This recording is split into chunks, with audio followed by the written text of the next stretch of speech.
امام نے کہا جس معجزے کو کہے گا میں تجھے معجزہ دکھاؤں گا، جس معجزے کو تو کہہ دے گا میں وہ معجزہ دکھاؤں گا، ان 12 میں سے 8واں میں ہوں۔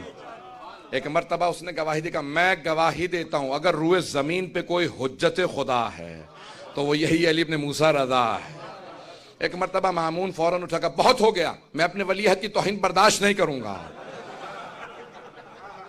اگر پہنچ گئے ہوں فوراً تخت سے اترا اور دوڑنے لگا۔ امام مسکرا کے اپنے شیعوں کو دیکھنے لگے، میں نے کہا تھا نا چہرہ میرا نہیں اس کا دیکھنے والا ہوگا۔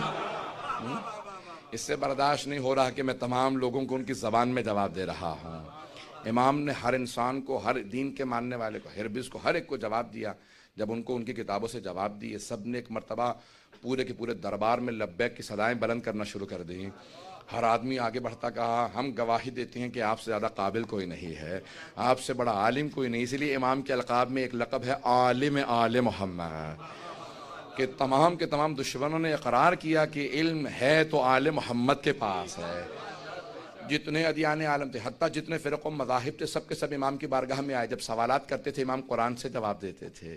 امام نے کہا جو کتاب تم بتا دو گے اس کتاب سے حوالہ دوں گا، اور اگر کہو گے ہم کتاب کو نہیں مانتے میں عقل کی دلیل دوں گا، تم عقل کو مانتے ہو تو میں عقل سے دلیل دوں گا۔ عزیزان گرامی، امام نے بہت تفصیل سے مناظروں کو پیش کیا۔ وہیں سے مامون نے فیصلہ کیا کہ اب بہت ہو چکا، جتنے آج اگر ایران میں تشیع ہے تو امام رضا کا صدقہ ہے۔ آج عزیزان گرامی یہ امام رضا علیہ السلام کا صدقہ ہے کہ دنیا کے اندر کتنے ماننے والے ہیں۔ آئیں ذرا میں تھوڑا سا آج ایک تفصیل سے جاؤں گا اس پورے اس کے عزیزان گرامی، صرف ایک اگر وہاں واقع پیش کر دوں فضائل کا، اس کے بعد پھر مسائل پہ آؤں گا۔ اس نے کوشش کی، وہ سال قحط کا سال تھا، ڈراؤٹ تھا، بارش نہیں تھی۔ ایک مرتبہ اس نے کوشش کی کہ امام کو اس طرح نہیں تو اس طرح سے، کسی طریقے سے امام کو کہیں سے امام کی توہین ہو جائے، تو اس نے لوگوں کو جمع کیا۔ اس زمانے کے موسمیات کے جو ماہر تھے وہ آج کے موسمیات کے ماہر سے زیادہ قابل تھے۔ یہ تو مشینوں کے بغیر کچھ بتا نہیں سکتے، پھر بھی غلطیاں کر جاتے ہیں۔ کئی مرتبہ کہتے ہیں بھی کل ویدر جو ہے بالکل صاف رہے گا، دیکھتے ہیں بارش ہو جاتی ہے، ہمیشہ نہیں۔ تو مشینوں کے باوجود بھی غلطیاں ہوتی ہیں۔ اس زمانے کے لوگ بہت ماہر تھے، آسمان کو دیکھتے تھے، بتاتے تھے کتنے ہفتے بارش نہیں ہوگی۔ مامون نے تمام جتنے بھی موسمیات کے ماہر تھے کہا بھائی سال گزر گیا بارش نہیں ہوئی، اس سال بارش کے آثار کا نہیں، اس سال بھی بارش کے کوئی آثار نہیں۔ سن رہے ہیں سب لوگ؟ کہا اس سال بھی بارش کے کوئی آثار نہیں۔ کہا پھر اچھا ہے، بہت اچھا، اگر بارش نہیں ہونے والی تو ہمارے ولی عہد سے کہہ دو نماز استسقاء پڑھ دیں، بارش کی دعا کر دیں، بارش تو ہونی نہیں۔ تو جو ماننے لگ گئے ہیں وہ لوگ سب کے سب چھوڑ کے واپس چلے جائیں گے۔ عزیزان گرامی، اب دیکھیے کتنے بدبخت تھے کہ دیکھنے کے باوجود بھی ایمان نہیں لا رہے ہیں، کتنا بغض و عناد تھا کہ سب کچھ دیکھ لیا، سن لیا، کہا بھئی جس طرح سے ہو سکے۔ اب اس نے کہا کہ بھئی امام رضا علیہ السلام کو بلاؤ، پوچھا کہ فرزند رسول بارش نہیں ہو رہی ہے، آپ نماز استسقاء پڑھ دیں گے؟ کہاں پڑھ دوں گا، لیکن ایک شرط ہے، میرے جد رسول خدا اور میرے دادا علی مرتضیٰ دونوں نماز استسقاء سے پہلے 3 روزے رکھا کرتے تھے، تو میں 3 دن روزہ رکھوں گا، اس کے بعد نماز پڑھاؤں گا، لیکن میدان میں۔ اس نے کہا ہم بھی ہر جگہ اعلان کروا دیں؟ امام نے کہا جہاں تک ہو سکتا ہے اعلان کروا دے۔ کہا دور و نزدیک سب جگہ؟ امام نے کہا ہر جگہ اعلان کروا دے۔ بہت خوش، کہا پورے خراسان میں اعلان کر دو، ایک ہی دفعہ جتنے شیعہ ہوئے سب پلٹ جائیں گے، پورا سال یہ بھی سوکھے کا سال ہے، یعنی بارش نہیں ہوگی۔ امام نے 3 روزے رکھے۔ اس 3 دن کے دوران ہر جگہ پہ بات پھیل گئی کہ فرزند رسول خود باہر آنے والے ہیں۔ اب وہ خواتین اور بچے جنہوں نے دیکھا نہیں تھا، جو دیکھنے کے مشتاق تھے، وہ مرد جو گھروں جا کے بتاتے تھے، گھروں میں بتاتے تھے کہ جب ہم امام کے چہرے کو دیکھتے ہیں تو ہمیں عظمت کا احساس ہوتا ہے، ایسا نورانی چہرہ اب ہر آدمی دیکھنا چاہتا تھا۔ کہا یہ ہمارا ایک ہی موقع ملنے والا ہے، امام تشریف لانے والے ہیں۔ امام نے ایک مرتبہ اپنے امامے کے بند کو کھولا، ابا کے پیچ کو کھولا، اپنی ابا کو الٹا رکھا اور ایک مرتبہ نالین اتار کے چلنے لگے۔ جیسے امام نے قدم زمین پہ رکھے، آواز دی اللہ اکبر، جیسے اللہ اکبر کہتے تھے چاروں طرف سے لبیک کی صدائیں آتی تھی، محسوس ہوتا تھا جیسے آسمان بھی امام کے اللہ اکبر پہ اللہ اکبر کہہ رہا ہے۔ اب ایک مرتبہ ہر آدمی کی آواز آنے لگی، خواتین رونے لگی، بچوں کی آنکھوں میں آنسو، بزرگ ساتھ چلنے لگے، ہزاروں کا مجمع، 10,000 کا، لاکھ سے زیادہ کا مجمع جمع ہونے لگا۔ امام نے کہا شہر سے باہر آ جاؤ۔ جب شہر سے باہر پہنچے، ایک مرتبہ امام نے کہا مصلی بچھا دو، مصلی بچھایا گیا۔ امام نے فوراً نماز شروع کی۔ نماز جیسے ہی تمام کی دیکھا کہ ابر آ رہے ہیں، بادل آ رہے ہیں، بادلوں کو آتا دیکھا، سارا مجمع کھڑا ہو کے دوڑنے لگا۔ امام نے کہا رک جاؤ، یہ بادل تمہارے لیے نہیں ہے، ساتھ والی بستی کے لیے ہیں، توجہ ہو۔ یہ تمہارے لیے نہیں، یہ ساتھ والی بستی کے لیے. تم لوگ جب تک میرا خطبہ نہ سن لو جانا مت. میں بتانا چاہتا ہوں آل محمد ہیں کون. امام نے مقام بتایا. سب لوگ جو دیکھ کے امام پہ ایمان اب تک نہیں لائے تھے وہ بھی ایمان لے آئے. جب سب ایمان لے آئے امام نے ہاتھوں کو بلند کیا کہ پروردگارہ تجھے میری مظلومیت کا واسطہ ان سب کو سیراب کر دے. بس امام کا یہ جملہ کہنا تھا کہ ایک مرتبہ بادل آئے. امام نے کہا اب اپنے اپنے گھروں کو چلے جاؤ. جب گھروں کو پہنچو گے تو یہ برسیں گے. یہ تب تک نہیں برسیں گے جب تک میرا اشارہ نہیں ہوگا. امام کی ولایت یہ ہوتی ہے. امام نے اشارہ کیا، کہا کہ اپنے اپنے گھروں کو لوٹ جاؤ. جب سب کے سب پلٹ گئے، گھروں کو چلے گئے. گھروں میں پہنچنا تھا کہ ایک مرتبہ بارش شروع ہوئی. مامون نے فوراً بلایا موسمیات کے ماہروں کو. کہا تم نے کہا تھا اس سال بارش نہیں ہوگی. کہا خدا کی قسم بارش ہونے والی نہیں تھی. یہ علی بن موسیٰ رضا کی دعا کا اثر ہے کہ بارش ہو گئی. جب انہوں نے قسمیں کھا کے کہا خبردار مجھے تو بتا دیا، لوگوں کو مت بتانا. جو ایمان نہیں لائے وہ بھی ایمان لے آئیں گے. کہا جتنا ہو سکے اس بات کو چھپاؤ، بس یہی کہہ دینا کہ بارش ہونے والی تھی. عزیزان گرامی سب کے سب جانے لگے، لیکن سب کے دلوں میں ایک بات پیدا ہو گئی کہ اس کی دعا کا اثر یہ ہے. اور پھر لوگوں نے کیا کہا، ایک خاتون نے کہا تم نے سنا اس نے واسطہ کیا دیا تھا؟ کہ اس کا مطلب ہے بہت مظلوم ہے امام رضا. میں جملہ پیش کروں گا. کوئی آنکھ ایسی نہ ہو جس میں آنسو نہ آئے. بنا بر روایت شب شہادت ہے نا. امام کتنے مظلوم ہیں. میں ایک درخواست کروں گا کوئی آنکھ ایسی نہ ہو جس میں آنسو نہ آئے. ابھی تابوت نہ لے کے آئیے گا. میں کم از کم بھی 5-10 منٹ سے زیادہ مسائل پڑھوں گا. میری درخواست ہے ذرا ایک مرتبہ تصور کی جگہ اس جملے پہ. کہا دیکھو واسطہ کیا دیا تھا، پروردگارہ میری مظلومیت کا واسطہ. آپ نے کبھی امام کے لقب پہ غور کیا؟ امام کا لقب کیا ہے؟ امام کا لقب ہے غریب الغرباء. اب وہ خود بتا رہے ہیں دیکھو میں کتنا مظلوم ہوں، میں غریب ہوں. غریب الغرباء، جو وطن سے دور ہوتا نا اسے غریب کہتے ہیں. مدینے سے سب سے زیادہ دور امام رضا ہے. امیر المؤمنین کے پاس بھی حضرت آدم ہے، حضرت نوح ہیں، انبیاء دفن ہے نا مولا کی بارگاہ میں. امام حسین کے پاس بھی حضرت علی اکبر ہیں، حضرت علی اصغر جناب قاسم. امام موسیٰ کاظم کے پاس امام محمد تقی ہیں، امام علی نقی کے پاس امام حسن عسکری. ہر امام کے پاس کوئی ہے. جنت البقیع میں 4 امام اکٹھے ہیں، لیکن ایک امام ہیں جو دور بھی ہیں اور تنہا بھی ہیں، اکیلے بھی ہیں. جب ایک مرتبہ ایک شاعر لکھ رہا تھا نا، مرثیہ لکھ رہا تھا، اس نے لکھا کہ ایک نجف اشرف میں امام ہے، ایک کربلا میں ہیں، 4 مدینے میں جنت البقیع میں، ایک آزمین میں. امام نے کہا میں تیرے اس شعر میں اضافہ کر دوں مرثیے میں. امام نے کہا، اس نے فوراً کہا ہاں مولا فرمائیے. امام نے کہا وَقَبْرٌ بِتُوسٍ یا لہا من مصیبہ. کہ ایک قبر توس میں ہے جو بڑے مصائب کے ساتھ ہے. وہ تب تک تنہا رہے گا جب تک مہدی کا ظہور نہیں ہو جاتا. کہا مولا یہ میں توس کی کون سی قبر ہے میں جانتا نہیں ہوں.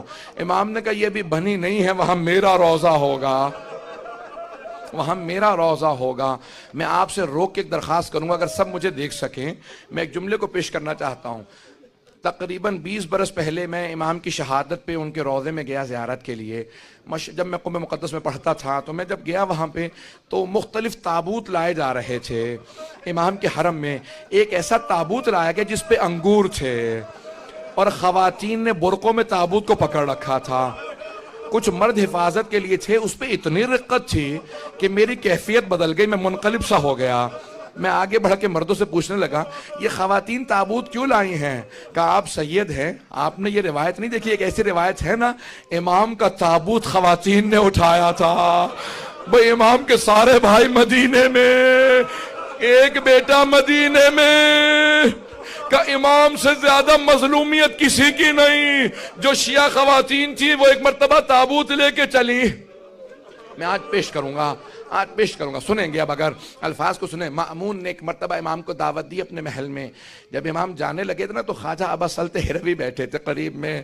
خواجہ نے پوچھا مولا کیا بات ہے آپ اس طراب میں ہیں؟ کہا خواجہ اب اگر میں آؤں نا اور میرے چہرے پہ رومال ہو تو سمجھ لینا مجھے زہر دے دیا گیا ہے.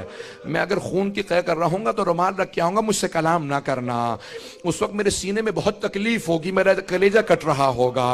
کہا مولا آپ کی کیا کیفیت ہوگی؟ کہا بھی مجھے زہر دینے والا ہے. کہا مولا آپ کی وصیت کیا ہے؟ غسل و کفن کون کرے؟ کہا معصوم کا غسل و کفن صرف معصوم کر سکتا ہے. کہا مولا لیکن آپ کا بیٹا تو محمد تقی علیہ السلام مدینے میں ہے. امام نے کہا کہ نہیں وہ حجت خدا ہے، یہاں پہ میری شہادت ہوگی وہاں میرا بیٹا آ جائے گا. جب میرا بیٹا آئے نا تو کہنا باپ نے بہت یاد کیا تھا.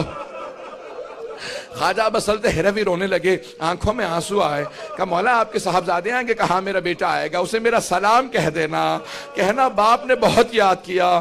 میں ایک روک کے آپ کو بات ہوں، ایک روک کی جملہ کہوں گا، ہر باپ کو حسرت ہوتی ہے جب میرا آخری وقت ہو نا، میرا سر میرے بیٹے کے زانوں پہ ہو، میرا بیٹا مجھے پیار کر رہا ہو، میں دنیا سے جاؤں۔ اب میں دو اماموں کی کیفیت پیش کروں، ایک امام حسین ابن علی ہے، جناب سیدہ کا برقع ہے، حسین ابن علی کا سر ہے، شمر کا خنجر ہے، بی بی کے دونوں ہاتھ گردن پہ ہیں۔ اور جب سارے انبیاء کہہ رہے تھے نا یا رسول خدا اب ہم نہیں دیکھ سکتے، اب میں نہیں دیکھ سکتا، تو ایک مرتبہ خود رسول خدا نے کہا یا علی اب آپ جانے اور حسین جانے۔ ایک روایت میں ہے کہ خود علی مرتضیٰ نے کہا زہرا اب آپ جانے اور حسین جانے۔ جناب سیدہ نے کہا پروردگارہ تو گواہ رہنا، انبیاء نے رخ موڑ لیا لیکن میں دیکھ رہی تھی جب میرے بیٹے پہ خنجر چلا۔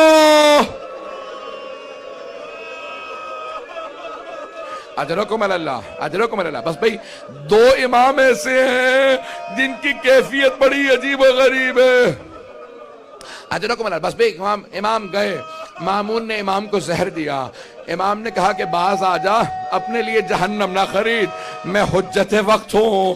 اس نے مختلف انداز سے امام کو اذیت دی، کہا کہ نہیں آپ کو یہ استعمال کرنا ہوگا، بس میں نے تمام کر دیا، امام کو زہر دیا گیا۔ بھئی عجیب و غریب آج کیفیت ہے، مشہد مقدس میں دل تڑپ رہے ہوں گے، آج امام زمانہ مشہد میں استقبال کر رہے ہوں گے نا، آج سارے امام جا رہے ہوں گے امام رضا کا پرسہ دینے امام زمانہ کو، آج جناب سیدہ مشہد میں کھڑی ہے، آباد کس طرح یہ چمن فاطمی ہوا، کس کی نظر لگی کہ یہ گھر ماتمی ہوا۔ بس ایک مرتبہ امام رضا کو زہر دے دیا، امام نے چہرے پہ رومال رکھا، کلیجہ کٹنے لگا، امام اٹھے گھر تشریف لے آئے، جیسے گھر پہنچے دیکھا خواجہ ابا سلط ہروی کھڑے ہیں، وہ رونے لگے، کہا مولا کیا کیفیت ہے؟ امام نے انگلی سے اشارہ کیا خاموش رہو، میرا پورا کلیجہ کٹ رہا ہے۔ امام اپنے حجرے میں چلے گئے، عبادت کرنے لگے، خواجہ نے سارے دروازے بند کر دیے، اتنے میں دیکھا کہ کوئی بہت ہی خوبصورت ہستی ہیں جو تشریف لائے، کہا آپ کون ہیں، کہاں سے آئے ہیں؟ کہا میرے بابا نے بتایا نہیں تھا، میں محمد تقی ہوں، میں مدینے سے آیا ہوں اپنے بابا کو آخری لحظے میں۔ ایک مرتبہ امام محمد تقی علیہ السلام آئے، کہا خواجہ ہٹ جانا، کبھی زحمت کا سبب نہ بننا، معصوم کو صرف معصوم غسل دے سکتا ہے۔ کہا ایک مرتبہ میں نے دیکھا حوض کوثر سے پانی نازل ہوا، حنوط کا کافور نازل ہوا، کہا ہٹ جاؤ، امام نے بڑی تعظیم سے غسل و کفن دیا، لیکن میں جوڑ کے ہاتھ آپ کے سامنے ایک جملہ کہوں گا، امام رضا تڑپ کے کہہ رہے ہوں گے اے میرے بیٹے، میرے جنازے کو کاندھا نہ دینا، مجھے میرے جد حسین یاد آ رہے ہیں، ان کا لاشا گھوڑوں کی ٹاپوں میں تھا۔ اجرکم اللہ، میں نے تمام کر دیا، بس بھئی 2 منٹ کی زحمت دوں گا آپ کو، تابوت برآمد ہونے والا ہے، تابوت آنے والا ہے، آپ جب سب آج پرسہ دیجئے گا نا، تو آج 2 ہستیوں کو پرسہ دینا ہے نا آپ نے، جناب سیدہ کو اور امام زمانہ کو۔ میں آپ سے ہاتھ جوڑ کے درخواست کروں گا آج ایک اور بی بی کو پرسہ دیجئے گا، اس بی بی کا نام ہے معصومہ قوم۔ وہ بی بی مدینے سے چلی بڑی حسرتیں لے کے، مجھے بھائی سے ملنا ہے۔ بی بی آپ بھی جناب زینب کی طرح بھائی کی محبت میں سفر کر رہی ہیں، لیکن جب بی بی قم پہنچی تو بھائی کی زیارت نہ کر سکی، امام کی شہادت ہو چکی تھی۔ آخری جملہ سن لیجئے، بڑی تعظیم سے ایک مرتبہ تابوت چلا امام رضا علیہ السلام کا، وہاں مشہد میں مامون پہلے پہنچ گیا، کہا کہ میں جنازہ پڑھاؤں گا، خواجہ نے کہا خبردار آگے نہ بڑھنا، محمد تقی جنازہ پڑھا چکے۔ کہا وہ کیسے آ گئے تھے؟ کہا تیرا مطلب نہیں ہے، کہا خبردار پیچھے ہٹ جا۔ جب قبر کو تیار کیا تو ایک مرتبہ پھاوڑا زمین پہ مارا، قبر پہلے سے تیار تھی جہاں پہ آج روضہ ہے۔ کہا امام رضا اپنی شہادت کے بعد بھی معجزات دکھا رہے ہیں، کہ پوری قبر تیار تھی جیسے مستحبات ہیں، کہ یہاں پہ کس طرح سے اتنا اہتمام کیا گیا۔ امام محمد تقی علیہ السلام نے دوبارہ کہا خواجہ میرے بابا کا لاشا دے دو۔ ایک ایک مرتبہ لاشا ہاتھوں پہ رکھا، امام رضا کے بڑی تعظیم سے امام محمد تقی نے قبر مطہر میں رکھا، لیکن میں کہوں گا مولا ہے امام محمد تقی، ذرا کربلا میں آ کے دیکھے امام سجاد اپنے بابا کے اعضاء کو جمع کر رہے ہیں۔ جب بنی اسد نے پوچھا کیا کر رہے ہیں، کہ جب گھوڑے دوڑائے گئے میرے بابا کی اعضاء پھیل گئے۔